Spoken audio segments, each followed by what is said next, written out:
Mujer de 72 años con antecedentes de diabetes mellitus no insulino dependiente. Miren, es una diabetes mellitus 2. Que desde hace años antes nota parestesias de manos, parestesias de manos. Si tengo un diabético, doctor, me hormiguea las manos, diagnóstico, síndrome del túnel carpiano. Eso es medicina, doctores, rápidamente, ¿no? Los diagnósticos son rápidos. Y si tiene parestesias, también una neuropatía por atrapamiento, síndrome del túnel carpiano. Disnea a 2 almohadas, o sea, tiene insuficiencia cardíaca, tiene diabetes, cardiopatía coronaria, la primera causa de insuficiencia cardíaca en diabéticos. Y dolor de piernas en la marcha, tiene una polineuropatía diabética. La polineuropatía diabética es más sensitiva que motora, por una alteración del sorbitol, por alteración de la glucosa, ¿no? Entonces, esa es la interpretación que yo le debo dar a esta información que me da en un contexto de un paciente de 72 años. Tiene una tendencia a la hipotensión, sobre todo diastólica. Acuérdense, ¿por qué los diabéticos tienen hipotensión diastólica? Por disautonomía. Así como no hay dolor a la angina, también hacen disautonomía, hacen hipotensiones posturales. Su febril está con la frecuencia cardíaca normal, frecuencia respiratoria normal, palidez cutáneo mucosa con discreto edema palpebral. Edema palpebral, es renal. Si es diabético, nefropatía diabética. Mire, cómo estoy haciendo la nosología de esta pequeña historia clínica y estoy armando ya mis diagnósticos, ¿no? En el paciente. Soplo multifocal. La primera causa de soplo multifocal en el mundo, anemia. Lengua lisa. Atrofia o depapilación de las papilas degustativas. Por eso los pacientes con anemia tienen hiporexia, porque no tienen gusto a las comidas. Hay disgeusia. Por eso los pacientes tienen cierto componente de hipovitaminosis. Eso se llama lengua depapilada. Ausencia de pulsos tibiales y pedios. Ausencia de pulsos tibiales y pedios. Ya tiene una macroangiopatía, una vasculopatía por diabetes. Pérdida de la sensibilidad vibratoria en extremidades inferiores. Tiene alteración del cordón posterior. Se está originando una anemia por enfermedad megaloblástica también. Vamos al contexto de la connotación. Tiene una hemoglobina en 4.2. Tiene una anemia severa menor de 6. Y si es anemia severa, no es enfermedad crónica que presente el diabético. Es ferropénica, megaloblástica, hemolítica, como posibilidades. Leucocitos en 1800. Tiene leucopenia, o sea, tiene una visitopenia. Tiene plaquetas en 110.000, lo normal es de 150.000 a 350.000. Tiene pancitopenia. El doctor me dijo cordones posteriores, vibratoria, anemia megaloblástica. Ya, está el diagnóstico. Y tiene lactato deshidrogenasa alta. Acá está. Bilirrubina total 1.8. No me dice cuál, si es indirecta, probablemente sea indirecta. Cubus negativo, me descarta la posibilidad que sea hemolítica. Macrocitosis, en el contexto. Reticulocitos casi normales y hemorragia oculta en heces negativo. ¿Qué combinación explicaría mejor este cuadro clínico? Esta es una paciente que tiene una anemia ferropénica o megaloblástica. La enfermedad crónica probablemente queda de costado por el contexto de la hemoglobina. Y es una anemia severa, por eso tiene soplo, por eso tiene hipotensión postural, por eso tiene disistesias. Pero no nos olvidemos que les dije que el paciente tiene nefropatía, porque tiene edemas. Si tiene nefropatía diabética, hay retención nitrogenada, azoemia, uremia. Y la uremia también produce una serie de manifestaciones para producir anemia, ¿no? Entonces, ¿cuál sería la posibilidad en el diagnóstico en el paciente? Si tiene pancitopenia, tiene alteraciones del cordón posterior, ¿será una neoplasia digestiva con invasión de la médula ósea? No, eso se llama mieloptisis. Y la mieloptisis tiene otra presentación clínica, ¿no? Artritis reumatoide con anemia con trastornos crónicos. En la historia no me dicen nada. Que tenga trastorno crónico, sí, por la diabetes, pero que tenga artritis reumatoide, no. Hay una combinación cuando se combina artritis reumatoide con diabetes. Eso se llama síndrome de Schmidt. El síndrome de Schmidt es artritis reumatoide, diabetes, Addison, hipotiroidismo Hashimoto. Eso las insuficiencias poliglandulares. Pero no es el contexto de este caso. Anemia perniciosa con arteriosclerosis obliterante. Esta es la posibilidad más consistente. Acuérdense. Es una paciente que tiene una manifestación como anemia megaloblástica. La anemia perniciosa es un tipo de anemia megaloblástica por alteración del factor intrínseco, acuérdense, y no absorbe vitamina B12. ¿Y por qué digo que es anemia megaloblástica? Porque tiene lactato de grasa alta, eritropoyesis ineficaz, tiene pancitopenia. Acuérdense que la primera causa de pancitopenia en el mundo y en el Perú es anemia megaloblástica. Y tiene alteración de la sensibilidad vibratoria, o sea, cordón posterior, anemia megaloblástica. Entonces, todo tiene para anemia megaloblástica. ¿Cuál es la única clave que tiene anemia megaloblástica? La perniciosa.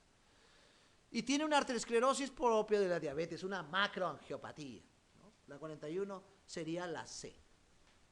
Doctor, la endocarditis bacteriana. La endocarditis bacteriana no da soplo multifocal, da un soplo en un foco específico. Los dos focos más frecuentes, mitral aórtico. Cuando tengo fiebre, soplo y anemia, ese es endocarditis. Doctor, este paciente tiene fiebre, tiene soplo y tiene anemia. ¿Por qué no planteó endocarditis? ¿Qué le falta para endocarditis para completar los criterios de Duke? Los fenómenos embólicos. Los nódulos de Osler en el pulpejo, los nódulos de Janegas, los nódulos de Orr, que son petequias en la retina, sangrados en la retina. Eso es endocarditis bacteriana. No es el contexto. 42. El abuso de alcohol es un problema, pues.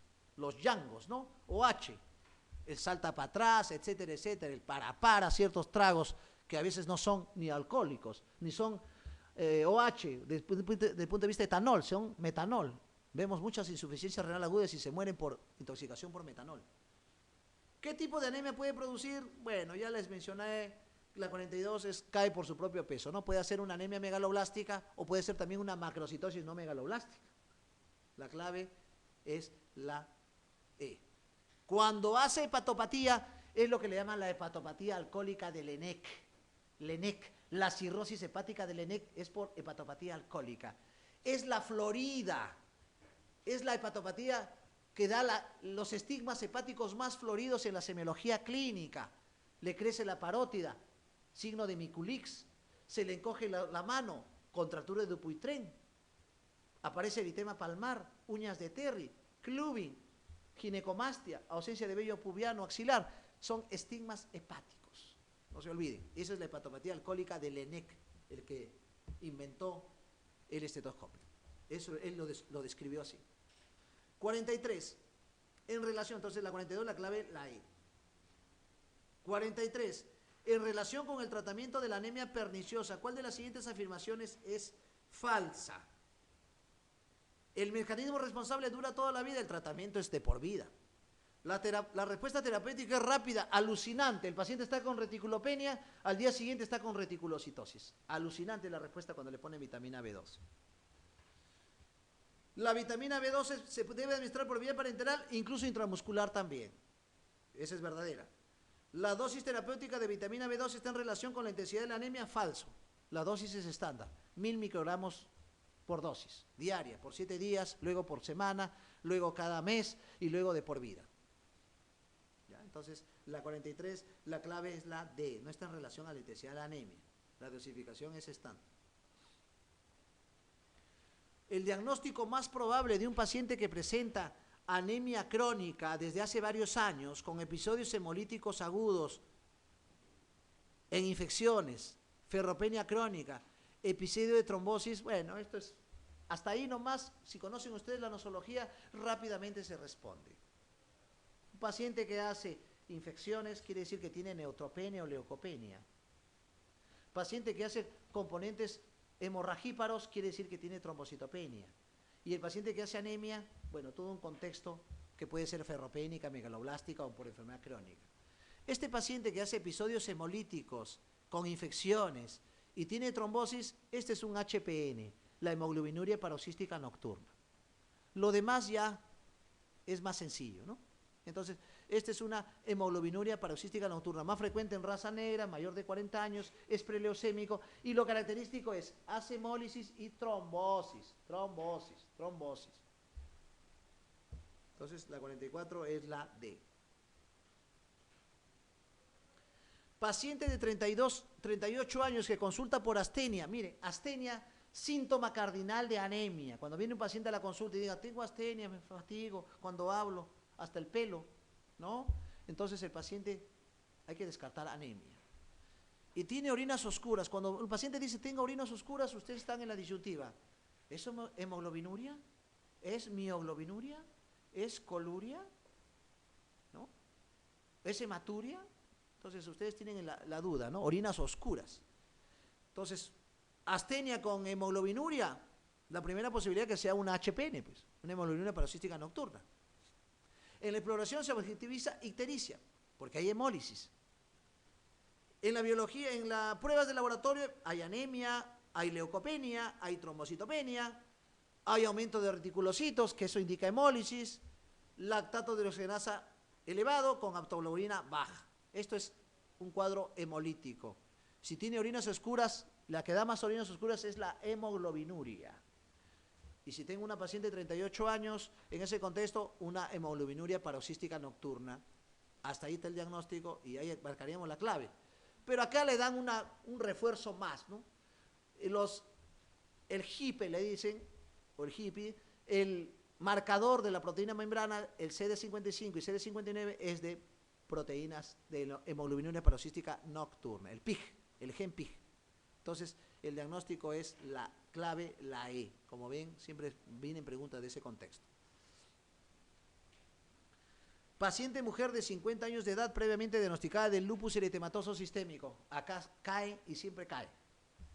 La anemia más frecuente en lupus eritematoso sistémico, le ponen la clave así como para que caiga, ¿eh? Anemia hemolítica. Todos marcan anemia hemolítica. El 99.9% marca anemia hemolítica. Falso. Doctor, pero ese es criterio mayor dentro de la ARA. Por supuesto que es criterio, pero no es la anemia más frecuente en el lupus. La anemia más frecuente en lupus es anemia por enfermedad crónica. No se olviden. ¿Ya?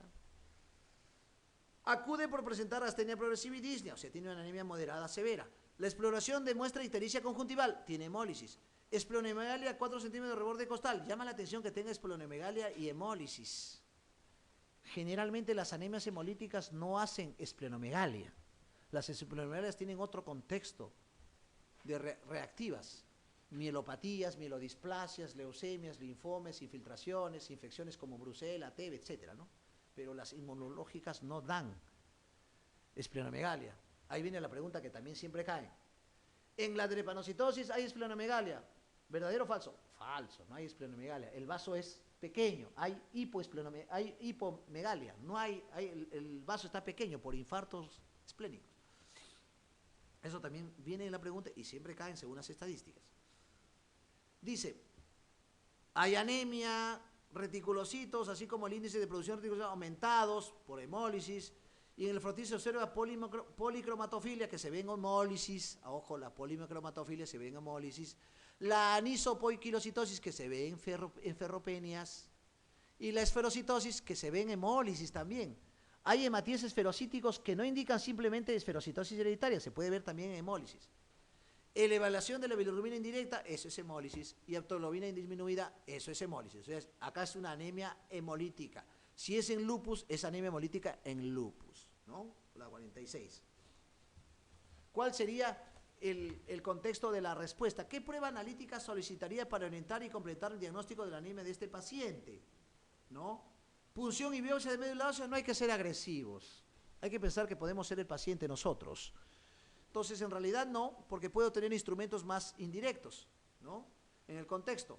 Test indirecto con suero de antiglobulina humana, prueba de Kunsberg, eso, hay que pedir las pruebas de Kums. Esta es una anemia hemolítica autoinmune en un paciente con lupus eritematoso sistémico. Criterio mayor de diagnóstico del lupus. Pero no es la anemia más frecuente, la anemia más frecuente es ferropénica. La clave sería la B. Vamos a la 47.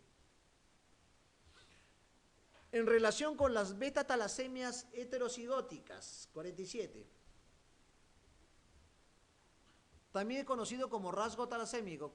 Señalar cuál de las siguientes respuestas es falsas. Acuérdense que hay las alfa-talasemias y las beta-talasemias. Pueden ser portadores, los portadores son asintomáticos. Pueden incluso presentarse en niños, en fetos. Eso se llama la hidropesía fetal, que cursan con anasarca. Son alteraciones de las globinas, alteraciones de la hemoglobina A2. generalmente se ve en las zonas del Mediterráneo, o sea, la parte europea del Mediterráneo, ¿no? Y la anemia más conocida y más severa es la anemia de Coley, que es la beta-talasemia mayor y de Coley, la anemia de Coley, que puede cursar con una serie de manifestaciones clínicas: palidez, astenia, fatiga, sangrado, pancitopenia, esplenomegalia, dolores óseos, una serie de manifestaciones, incluso deformaciones óseas. Entonces, dice, ¿cuál es la falsa? La coincidencia de ambos miembros de la pareja de este rasgo implica un 25% de posibilidad. Se transmite, heredofamiliares, verdadero. Si el diagnóstico se realiza en la embarazada y el padre es portador, la embarazada ha de acudir al centro de referencia. Acuérdense de la hidropesía fetal. La condición de la beta-talasemia heterocigótica no implica la existencia de síntomas. Acuérdense del portador que no da síntomas, son asintomáticos. El tratamiento con hierro se puede utilizar para incrementar la hemoglobina A2. En realidad, el tratamiento con hierro no, sino el tratamiento con la desferoxamina. El tratamiento de la beta-talasemia es con la desferoxamina, que es un quelante del hierro. Esa sería la falsa. El tratamiento con ácido fólico puede ser en ocasiones necesario en estados heterocigóticos talasémicos, como el embarazo, hemorragia. Esto es verdadero.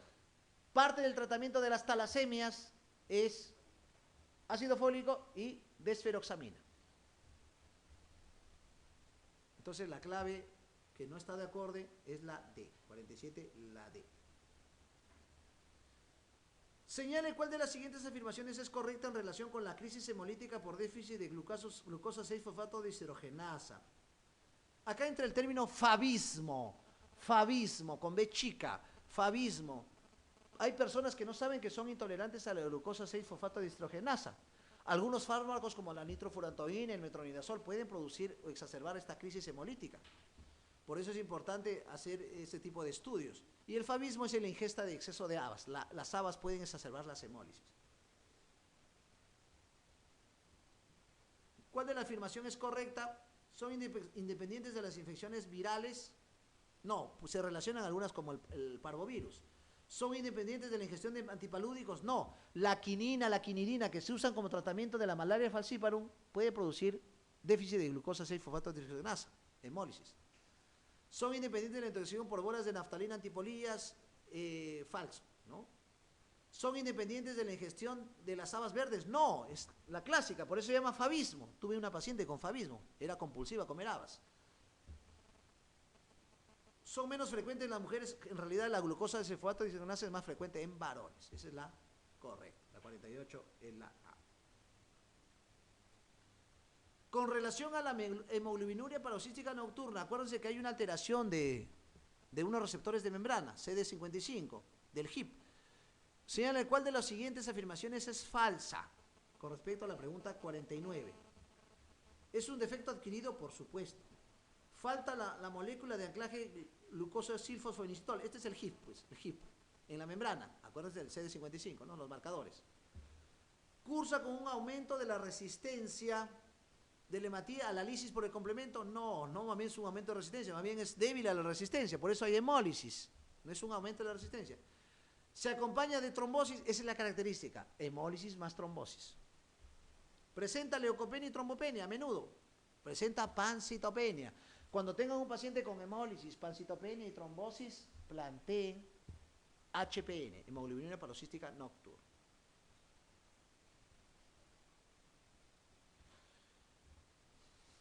Las anemias hemolíticas congénitas se clasifican en 3 grandes grupos, dependiendo de dónde se encuentra la alteración. En la membrana se llama membranopatía. En la enzima se llama enzimopatía. En cada una de las respuestas siguientes hay una anemia de cada grupo. De ellas señale cuál tiene el tipo más frecuente de cada grupo en España. En realidad, más que en España, en el mundo, ¿no? O sea, la membranopatía más frecuente en el mundo es esferocitosis. Entonces tenemos 2 claves con esferocitosis. ¿Y cuál es la enzimopatía más frecuente en el mundo? La glucosa 6-fosfato deshidrogenasa. Miren, por eso hacemos cursos de estadística, por eso hacemos cursos de epidemiología. Rápidamente, conociendo esas incidencias, rápidamente respondemos la pregunta, ¿no? Esferocitosis y glucosa 6-fosfato deshidrogenasa. La clave la D. Eso es lo que tiene que quedar de hoy de la media mañana y la tarde, ¿no? Esa es la idea. Pregunta 51. ¿Cuál es el método más fiable para diagnosticar hemoglobinuria policística nocturna? Lo he dicho, es el estudio de la citometría de CD55 y CD59. Pues acuérdense del HIP, ¿no? La clave, la D. Es una pregunta muy, muy teórica en realidad, ¿no? El mejor método para la detección, la 52, ¿no? Para la detección de la población, un screening del estado heterocigótico de la talasemia, ¿cuál es? Esto es un dato importantísimo. Ojo, mire, un screening para la población. Para la población no le voy a hacer pues electroforesis a todos, ¿no? El mejor método inicial de un screening rápido para talasemias es constantes corpusculares, porque ahí veo la microcitosis. Si estoy pensando en una población grande que va a haber pacientes portadores o talasemias mayores y menores, ¿no? Ver los índices de corpusculares, acuérdense que presenta microcitosis. Uno marcaría, doctor, la electroforesis, pues para ver la inmunopatía, para ver la deficiencia. En realidad, eso sería como prueba ya de mayor certeza, ¿no? Pero un screening, ojo, poblacional, imagínense cuánto costo conllevaría eso, ¿no? Pregunta 53, ¿no? Una mujer de 30 años, asintomática, un examen rutinario se le encuentra anemia, se le encuentra ictericia subconjuntival, es lo que le llaman la ictericia flavínica. Cuando encuentro ictericia flavínica, eso es hemólisis. Y mínima esplenomegalia. Historia familiar de litiasis biliar en edades tempranas. Esto fue un caso parecido a que tuve hace un año, incluso fue discutido, fue el caso mejor discutido y fue publicado en la revista de Cayetano Heredia. Me vino una paciente de 18 años con dolor en hipocondrio derecho intenso, que se irradia al hombro, que se irradia la parte de la espalda. Bueno, esa historia clásica, pues, ¿no? Después de una ingesta de grasas, eso es un cólico biliar, ¿no? Cólico biliar típico. Le hacen la ecografía, le encuentran cálculo biliar. Lo que llamaba la atención en esta paciente, porque iba a entrar a sala, por eso me interconsulta cirugía, que era una paciente joven, 18 años. No tenía antecedentes familiares de litiasis biliar. No era obesa. No usaba anticonceptivos. No había recibido tratamiento con fibratos. Esas son las 5 causas que ustedes deben tener para pensar qué pacientes hacen cálculos biliares. No tenía esto. Y no era multigesta, era nulípara. 6 características que hacen cálculos biliares. No tenía esas 6 cosas. Como no tenía esas 6 cosas, cuando me hacen la interconsulta, yo digo, tiene litiasis biliar, 18 años, si no tiene esta característica, la única causa en el mundo que produce eso es esferocitosis hereditaria. Esferocitosis hereditaria. Y acá le dicen historia familiar de litiasis biliar, bueno, ya, pues, ya complemento, ¿no? Esferocitosis hereditaria, esa sería la clave. Y cursa, ¿no?, con una esplenomegalia, puede ser de acuerdo, ¿no? Porque puede ser una esferocitosis hereditaria leve, con poca esplenomegalia, o puede ser una esferocitosis severa, con gran esplenomegalia. Tanto así que el tratamiento de la esferocitosis hereditaria es esplenectomía, tratamiento definitivo. Pregunta 54. La existencia de anemia con formas variadas de Matías en el frotis de reticulocitos altos es sugerente, miren este dato importante, ¿no? Pregunta, la existencia de anemia con formas variadas de Matías, acuérdense, puede ser macrocítica, puede ser esferocítica, puede ser normocítica, eso es la hemólisis. Pues.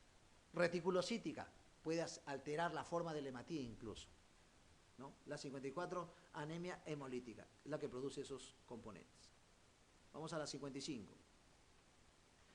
¿En cuál de las siguientes enfermedades se presentan las hemolicinas bifásicas o anticuerpos de Lodensteiner, productores de una hemoglobinuria policística a priori? Miren, hay anticuerpos fríos que producen, estos son los anticuerpos fríos, por eso se llama frigori, que pueden producir incluso hemólisis, pero esto es relacionado a infecciones. Las 2 infecciones que producen este componente a frigori por anticuerpos es la sífilis y el micoplasma. No veo micoplasma, pero veo sífilis, la clave es la D.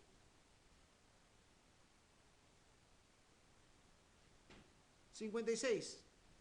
La hemólisis fundamentalmente intravascular en los siguientes procesos. Acuérdense, hay extracorpuscular o extravascular. y la intravascular. Generalmente la intravascular es mediada por inmunoglobulinas, ¿no? Entonces, acá dice, la hemólisis es fundamentalmente intravascular en los siguientes procesos, excepto en la hemoglobina parasítica nocturna, es una hemólisis intravascular, o el HPN, acuérdense del HIP.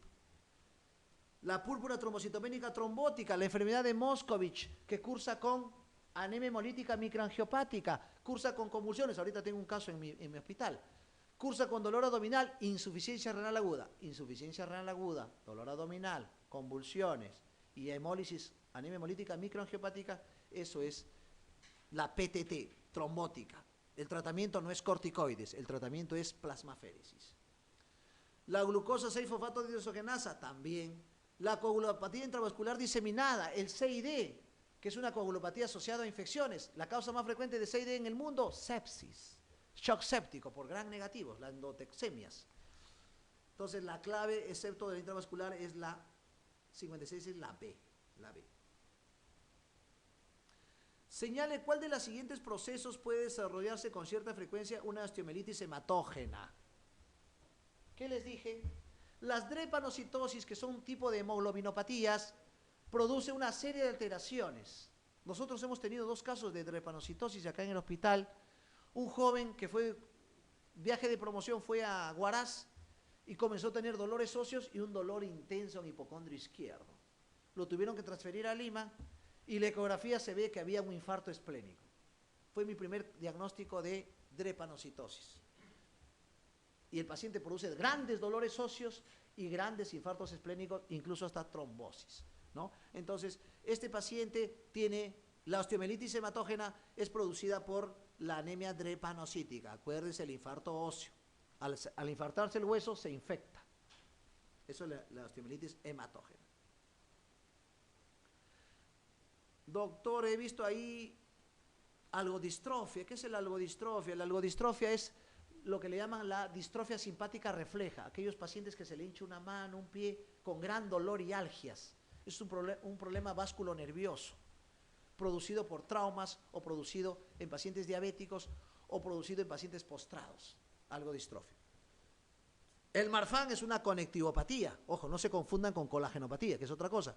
El Marfan es una conectivopatía en la cual el paciente es longilíneo, nariz afilada, pectus carinatum en quilla, problemas aórticos, luxación del cristalino y el hábito marfanoide, ¿no? Tiene una abrazada como el hombre goma, ¿no? Te abraza doblemente, ¿no? Brazadas largas con aranodactilia, el Marfan.